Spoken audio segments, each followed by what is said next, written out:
right. I just want to give a couple shout outs. I just found out yesterday that it was Ryan's grandmother's birthday a couple days ago. So, Miss Shirley, I want to wish you a very happy birthday. I hope you had a great one. And also, Ryan's brother, Austin. You might remember him when he joined us for the Havana Rumba review a few months ago. And he was also the crowd favorite, by the way. But anyway, he's graduating college from Ball State next week. So I want to congratulate Austin on a job well done. And for all that hard work, I really congratulate you. And hurry up and get back to Louisville so we can do another review. So I challenge you all to come up with 1,000 subscribers as appreciation for what you do as viewers. So I've got what I'd call a movie star that again, I've known him for 10 years. So without further ado, his name's Wayne Townsend. He played Michael DeTurris in a slasher film from 2021 called Bloody Summer Camp.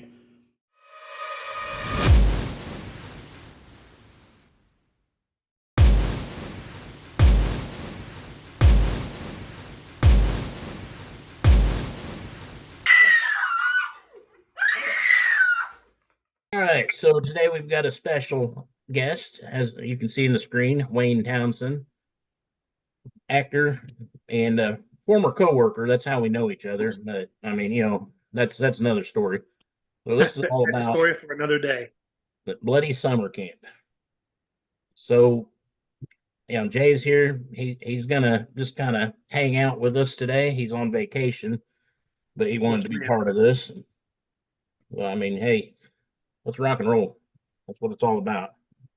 So I'm going to start off with a question for you, Wayne. I got some questions together. So I'm not a professional interviewer. I'm just a dude that gets in front of No, you are a professional though. I can tell you back in the day when we all worked together, you never knew what your day was going to be depending on how many phone calls Ryan gave and how many requests he made of you. So he's definitely a professional. Well, that since we're touching on that before we get going, it's funny because when I started the job, the guy that had the position before me, you probably remember, he said, "These guys aren't going to like you." I said, "What do you mean?" He goes, "Well, you're going to call them and bug them and you're going to demand stuff." I'm like, "No, I'm not going to do that." I said, "I'm going to do it my way." So I can call and get to know you guys. I mean, you and I talked about football. You like the Baltimore Ravens. I like the Green Bay Packers. And I'd find someone with all the technicians because I knew at the end of the day, you don't want to hear somebody call and say, "So what did you do today?" You might want to have a conversation. So if you sent me an email and said, "This is what's done," when I call, we're not talking about work. We're talking about what we want to talk about. Yeah, I'll be honest with you. There's a lot of guys that Ryan's name would pop up on the phone, and they go, "Oh man, what does this guy want?" But I mean, because it could like either like make your day better or make your day worse, depending on what Ryan was asking of you. Yeah. There'd be times where it'd be 4 o'clock and Ryan would call you and say, "Hey, I need you to drive 2 hours in one direction to see this patient." And so there's obviously the guys are like, "Oh, this guy again." But now every time Ryan called, I always got excited because I knew there was going to be a good conversation. And sometimes those conversations went on for like 20, 30 minutes where we're no longer talking about work. We're talking about, what happened last week on football or the latest movie that came out. A few times you had to tell me, "Look, I'm driving in the mountains and it's snowing. I got to go." I can't tell you how many times it snowed too. I'm sitting in an office with my feet up. But, well, yeah, we had some good times. My company is actually closed now. I don't know if you knew that. You probably did. I did, yeah. No, I heard a while back ago that they closed down, but I'm not surprised. And I'm not sure if you are either. No, not when they went live with that last round. And I remember thinking, "There's no way." I mean, you guys were out driving, and you'd had a 12-hour day, and then they'd say, "Well, send it to this guy." I'm like, "He's already been out for 12 hours." So I didn't want to call you guys and say, "Hey, this needs done." Yeah, I know. We knew you weren't. We knew you weren't the bad guy. We knew you weren't Michael Myers. You were the guy trying to save us. But unfortunately, most of the time we got the raw end of the deal. They never had a chubby Michael Myers. I would volunteer to do that one. I don't know that I can be quiet long enough behind the mask, though. That's the problem. So, all right. So, since we're talking about your acting today, I'll look down to read the question correctly. So your IMDb page says that you produced 4 times, acted in 2. Can you talk about any of those projects today? Yeah, man. I think the earliest thing I ever got involved with was probably back in like 2014, 2015. I came across this Kickstarter. There's this African like film, I guess the film studio. And it was the whole village, and like everybody participated in making these movies. From the guys that were fabricating to the people that were making the costumes, and you had the actors, and they were looking for money to help with one of their new films. And so I love the concept, love the idea. So I helped them kind of fund some of their movies. And there's a little stone wall somewhere in Africa that's got my name like etched on it. People are like, who is this Wayne Townsend guy? Like, I've never heard of this guy before, but that was kind of like the beginning of anything that I really got involved in. And eventually, their most recent movie that they did was featured at the Cannes Film Festival, which was pretty neat to actually see. And they had it shown, and you got my name on there. Well, that's pretty cool, man. That is very cool. Oh, we just lost him. Uh-oh. Guess I'll pause this. There he is.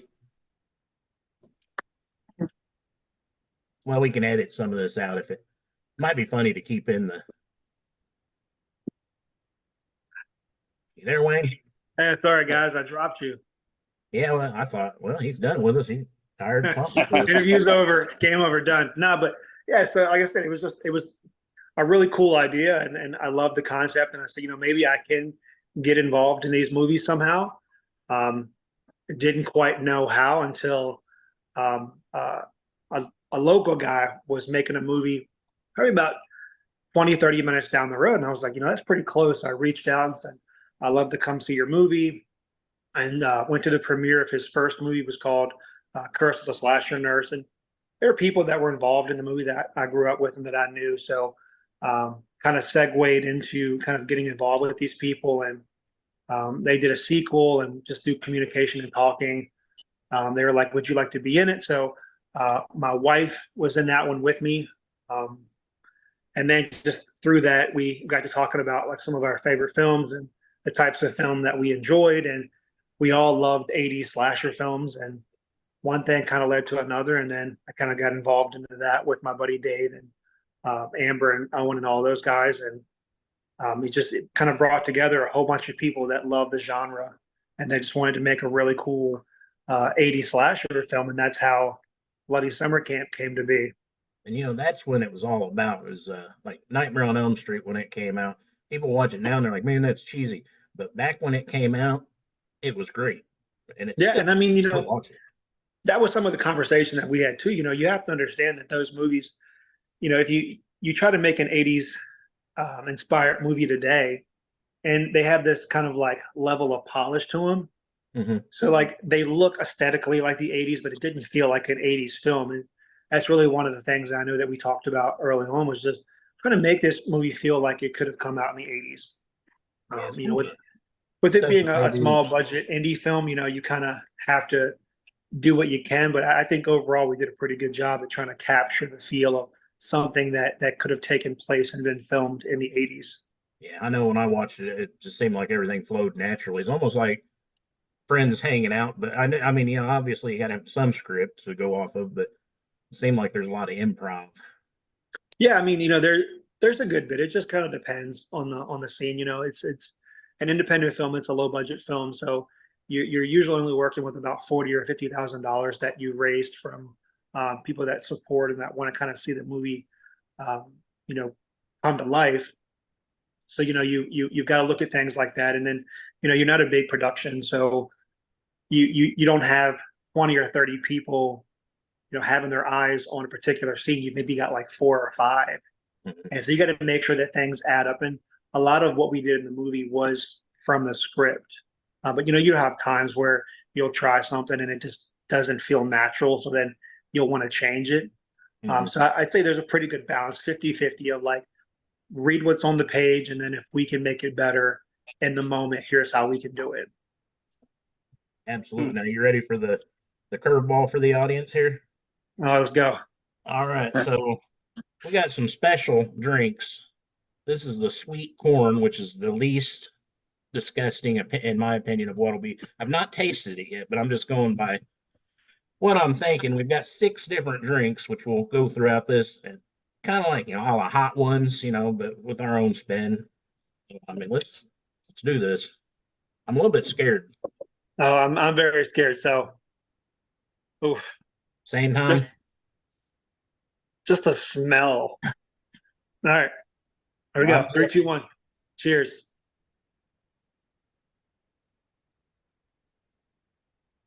Nope. Oh my God, it tastes like is it like cream of corn? Yeah. Almost. I mean, but honestly, it's not that vulgar. It really gets you at first. Like it really gets you at first. You feel like somebody's ground up like corn and pureed it for you. But it's not terrible. It's not, but it's, well, man, you're going in for seconds, so you really aren't offended by it. It's not natural. It doesn't feel natural. Yeah, I'm I'm thinking. gonna chase it with a little off-camera water. Mix it with some vodka later, Matt. Then we'll see how it is. Oh, that was different. Well, oh man, this is going to be interesting when we get to the last ones. And I mean, I'm not gonna drop it yet to what we've got. But this will be interesting. Jay, I'm gonna save you some of this. Yeah, you don't have to. And we're gonna send it to you. No, He's you don't gonna have get a to, knock at the door. honestly. It's gonna be like room service. We've got something for you. But you don't realize it's like Ryan's already FedExed it, like overnight shipped it. I didn't even know he was going to be there till today when I sent him a message said, "Are you home?" He goes, "No, I'm still here, but I'm coming into the meeting." So I was like, "Oh, okay, cool." Yeah. I'm glad that you made it, Jay, because it is more interesting when you got more interaction. I think. Oh, absolutely. So I mean, I got another question here for you. Why don't you walk us through a couple scenes from Bloody Summer Camp, like the bonfire scene, interrogation scene, and what are your favorite scenes? Maybe walk us through it a little bit. Well, I mean, the fun part about making these movies is that you really never know what's going to happen on any given day. So, I take the campfire scene, for example. I think the guys did a really good job. Dave, Amber, Owen, Jonathan, everybody that helped behind the scenes to make that scene work, because we filmed it over the course of 2 nights. Oh. And so with, I believe the first night, I want to say the first night we did, it was kind of like, I don't really know how you would word this. So you want to simulate a campfire, but at the same time, you got people around a campfire. You don't want to add the risk of having an actual campfire in there. And then it also limits some of the shots that you can take. And so now Ryan's got his spooky hand. Where'd that come That from? was my hand. But yeah, so the first night, you kind of simulate the campfire. You've got these lights, different color, orange, yellow, red lights, and they're over the area where the campfire would be, and they kind of strobe to kind of give the effect that is a campfire. And so we're going through this scene, and it's so funny how sensitive these mics are. So this camp is right next to an interstate, and it's coming down a mountain. So we'd be, doing a take, and it feel really good. And then we'd look up, and Jonathan, our sound guy, would be like, "Hold on 1 second." And we're like, "What's wrong?" He goes, "There's a semi coming down the mountain." And we're like, "We don't hear a semi." And all of a sudden, like 20 seconds later, you hear like the air brakes kick in. And so then like we're constantly having to redo these scenes because, there'd be times where we'd hear thunder in the distance, or there's an airplane flying overhead. And so it was over the course of one night, but it was a lot of fun to shoot. And then I believe it was either the first or second night, we actually did a real campfire, and the smoke for some reason was just like fixated on me. Like no matter where we moved or how we positioned. Like I've got like constant smoke in my eyes, so like my eyes are constantly watering in this theme. And but it was just so much fun. I think that that's probably one of my favorite scenes in the movie, just because it sets up everything and it gives you a good chance to really meet all the counselors. And it was such a blast to shoot. And as far as the interrogation scene, like you've got Dave Sheridan, like Oh man, that was fun. what's not to love about that guy? So he comes, he comes on set, and the dude is just such a pro at whatever he does. And he would interject his thoughts and his ideas and say, hey, what if I said this, or what if I said that? And then there's some really natural bits that just kind of came off of him ad-libbing, just randomly throwing stuff out. And it was such a hard time to keep a straight face every time he was around, because he would sell it so well. Yeah, I've heard that he does a lot of those conventions, and he'll go dress as Deputy Doofy from Scary Movie, in case anybody wonders. And I mean, yeah, he's so funny. I know he was Doofy in Scary Movie. He played in The Devil's Rejects. He was a cop. He was a cop in that one as well. But I think for me, looking back, one of my favorite ones that he ever did was the film Ghost World. If you ever saw that one, it's got like, young Scarlett Johansson was in it. But there's just a scene where he comes in and he's got like no t-shirt on, and he's grabbing a couple of Slim Jims, and the store owner is giving him a hard time. And he's so funny, man. And like I say, he just nails it. And that interrogation scene, he's kind of going down us one by one, and he's just pulling stuff out based on how we look, and he's looking at me, and, he makes a reference about like looking like Burt Reynolds. Yeah. And so he's making these references, and you got to do your best to not crack a smile, because it's supposed to be a serious scene. This guy's implying that we had something to do with somebody's disappearance. So, but he's going down and he's looking at you, and he's like, "What about you, Kojak? Huh? What'd you do to the kid, huh?"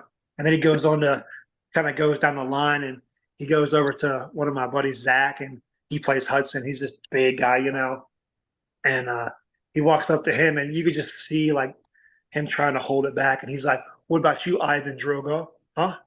What'd you do to him? Huh?" Kind of get in his face a little bit. But he's just so funny, man. He made references to like Pony Boy from The Outsiders. He made he talked about the Karate Kid. He's like, "What about you, Danny Zuko?" He's like, "You wax on, wax off with the new kid." And like I said, you're looking over, and like as soon as the camera moves away, you just can't hold it anymore, and you have to let go. But the guy is absolutely phenomenal. He's such a joy to work with. And as far as favorite scenes, I might be biased, but the ending was definitely one of my favorite bits. I got to really kind of flip the script a little bit and go from being the fun guy to kind of not fun guy anymore. That was a great scene. The actress that was in that case, she did an awesome job. Like, we kind of fought for 5 hours, just throwing each other into like shelves and getting knocked over the floor and getting all banged up. But it's just a lot of fun, man. I thought you'd be all about the nurse's station scene. Yeah, that's definitely one that was interesting to do. You don't know this person ahead of time, and then you come in and it's like, oh, you got to do this scene and break the ice and get to work. That would have been a difficult one for me. I bet it would have. I should have been like, hey, can I get my my body double to stand in? Brian just comes in. He's like, "Hi, I'm Ryan." I don't think they'd buy it though. They'd be like, "Wait a minute, he put on a little bit of weight and got shorter." Well, see, that's the best part about the old '80s films. I was watching one the other night, and anytime there'd be like B-roll footage, so where it's not like a principal shot, where you can kind of put a stand in. You would see these stand-ins going, and you're like, that doesn't look like Tom Hanks. You can just tell from the back that clearly it's not him. Yeah. But that was what was fun about '80s films, is they just didn't care. Yeah, low budget, and they didn't do the CGI to make up for it. This is what we get. And they just kind of ran with it, man. I love watching the old bloopers, and there was a podcast that I used to listen to with Kevin Smith, and they would point out all these little mistakes in the film. And you'd be like, here's a scene in Troy where there's an airplane in the background or something. So I'm sure that with our films, you probably go through and say, hey, wait a minute, that doesn't add up. But I remember. See, now I'm going to turn up the volume during the campfire scene and see if I hear any trucks. And I'm telling you, it's so funny because like there will be times where I'm sure there were some slip ups here and there. We did one when we did the Return of the Slasher Nerds movie. There's a lot of really cool practical effects in that. But I think one bit kind of you realize after the fact is there's a scene where like this guy's leg is getting cut off, and as you're looking at it, you realize that there's no bone. Because they got like pork belly and a bunch of like ground beef and stuff, and like shoved it in a pants leg and tried to make it look like actual human flesh. But then if you look at it really closely, you'll notice that there's no bone in that leg. But it's one of those things that you realize after the fact that you're like, man. But it's like I said, that comes with the territory of making a low budget film. They were thinking about doing an outtakes video. Yeah, there were some bloopers. I think they had that on like the Blu-ray. There was a couple of bits in there where there was just like, things that would happen or something funny that would happen during set. And I haven't watched it in a long time, but it's always fun to go back and kind of relive those fun moments. Yeah. By the way, you can stream it on Tubi. I don't know what else. Yeah, it's Tubi. I think Amazon Prime. I think it's still on there. But sometimes they'll do like bundles where it'll be like Bloody Summer Camp and some other movie, and it's like for $10. So you can get it for like little or nothing. But I think it's a film worth having because it's a good time when you're drinking or you have friends over and you want to watch something cheesy and kind of quirky. You just pop in Bloody Summer Camp. Speaking of drinking, you ready for round 2? No. Well, I was thinking these are Lester's Fixins. This is the pumpkin pie. Oof. Well, I like pumpkin pie, but I mean, I like pumpkin pie, but I don't know what this smells like. It doesn't even smell like pumpkin. almost smells like an orange soda, A little bit, yeah, kind of. but not in a good way. You know what's funny? I'm pretty sure last fall I bought a pumpkin pie soda because I wanted to try it. And it's still in my fridge because I was too afraid to try it. I'm going to look for it when I get home. I bet it's You should do a follow-up video where you drink that. a follow-up. Yeah. Well, let's give it a shot. All right, cheers.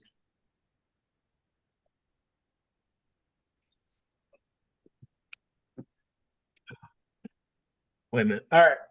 I'm going to be honest. Like, Sorry. I didn't hate it. No, it's not. I actually like that Not better bad than at the sweet all. corn. It's just, Yeah, like that one's definitely better. yeah, I Better than I got thought it about would half be. of mine just to go ahead and see how much, but I'm gonna save a little bit for later. Yeah, Can it I've be got used as some for some kind later of too. mixer? It might be a little heartburn later on too. Yeah, I don't know. Like, could you imagine mixing that with something like some liquor? I can actually see the pumpkin pie with something, but I try to not drink a lot of sugar because I eat the sugar, save my sugar. Why drink it when you eat it? Yeah, that's what my grandma used to say. Is she said, "You're supposed to eat your calories, not drink your calories." And that's how I've kept the figure that I've got by eating the That's calories. the secret. All right, well, we'll move on to question number 3. So what did you have to do in order to get in character for Michael? And how much creative control did they give you in this character? I just had to try to be me in my early 20s, just looking to have fun, run around, be wild, Mm-hmm. be a ladies' man, even though I wasn't. Well, we all have different memories of what our childhood was like. And, a lot of times we remember it differently than it really was. That's what they say. Oh yeah, no. I can't remember my childhood differently because people remind me too much of it. Yeah. Like, hey, you remember when you were young, you did this, you did that. I had to forget, but now I remember. Thanks a lot. Thanks for reminding me Yeah. of this bad thing that I did 30 years ago. Yeah, I was actually very tall and athletic when I was young. Yeah. I'll be in I the can tell. NBA, but I shrunk. Yeah. You know, I know how it goes. I can see you being in the NBA. Yeah. Well, I Yeah. was up against Shaq at one time, and I was embarrassing him. So if he sees Yeah. this, he's gonna beat me up for reminding him about it. But, Little one-on-one with Jordan. yeah. Well, yeah, and I'm not allowed to talk about that either because he's the best ever after Oh yeah. Ryan. You didn't want to show him up none. Well, I showed him how to dunk a donut one time. I was like, "What's this?" And it was one of those donut holes, so it was pretty skillful. I didn't believe get it. much on my shirt or anything. It says we might have to do a separate meeting on this because we've got 10 minutes left on this video. It says, Oh wow, look at that. yeah, I think because I didn't buy the upgrade, it's trying to sell me an upgrade. Of course they are. They're like, hey Ryan, you sure you don't want 10 more minutes? We'll have to make this a 2-part video. What we'll do. And, I mean, I think we already knew that and already discussed it, but the viewers now know that too. They know it's a secret. Plot twist. There's the sequel. So I guess what we'll do to get the third drink in, and Jay will edit some of this, so my rambling here probably won't make the cut, but whatever he thinks is good. He's good at editing. So we've got one that I'm also afraid of: peanut butter and jelly. Oh yeah, see that this is gonna be make or break for me because I love PBs and J. See how At work, people give me a hard time because I was the guy that was known to have a loaf of bread and peanut butter and jelly in my locker, and I would just be eating PB and J while I'm on lunch. if I get the top off of it, then we'll be good. Oof. You already tried her. You're kind of Not yet. It doesn't smell like much to me, but No, actually, I think it smells worse. mine's so cold. I mean, you can see it's foaming over. That's awesome, though. I should have done that, honestly. All right, let's You ready? do it. Yep. Cheers.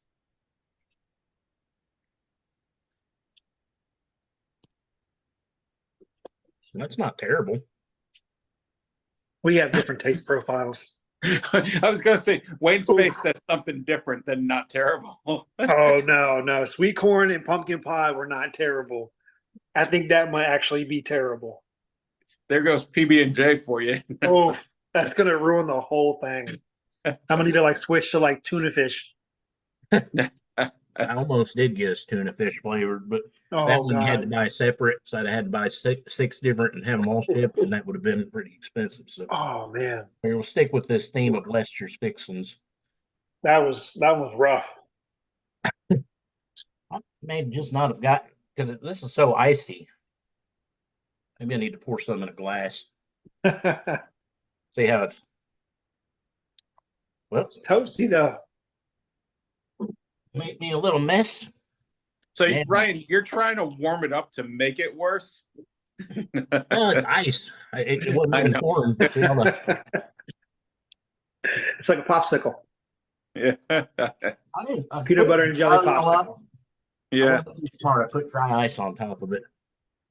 I don't know why. I guess to make it cold, but it wasn't supposed to get that cold. I mean, when you have dry ice, you use it, right? Yeah. Well, they shipped me. My sister shipped me a kit to make these sandwiches called the Z Boy sandwich. It's a, what is it? No, I'm blank. Hey, you can look it up. It's a Kansas City barbecue, onion rings, provolone cheese, and it's actually a famous thing out in Kansas City. So, and they give me some Kansas City barbecue. So that's where I got the dry ice. I think Yeah, that that's probably sounds why- pretty good. I was gonna say that's probably why I don't know too much about it because you said Kansas City. Hmm. You know, as a Baltimore Ravens fan, there's no love there. They got good food though. Do you care to talk about why she would have sent you something like that? Well, you know why? Yeah. Because I'm old. I think we're all. By the way, Wayne's birthday was Thursday, right? Yeah, it was. Oh, 41. 41. Mine's today, 42. So, I forgot it was today. Happy birthday. well, thank you. Happy Look, birthday to both of you guys. You're looking feel at like the we Over need the to- Hill gang on this screen here. all three of us. Yeah, I was gonna say, I feel like we need to have like the old man gang. Well, I've got a little bit of gray in my whiskers, but you probably can't see it with the lighting. Yeah, I got a little bit. You know, I definitely don't have the hair, that's for sure. Yeah, yeah, that's Yeah, what I was saying earlier. you My guys hair definitely almost lucked out matches in the the genetic character. lottery there. You guys got like full luscious heads of hair. I was losing mine in like middle school. I've never had to worry about that. I'm not gonna lie.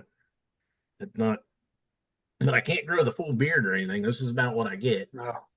Don't have a mustache. Oh, you know, I mean, but it works though. I like it. You look like a young me, just minus the hair.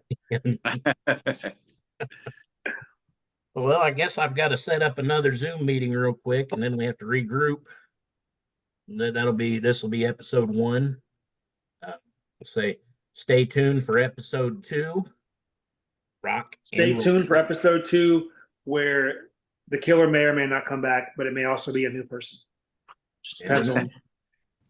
Hey guys, stay tuned for part 2. We're going to release a new video on Thursday.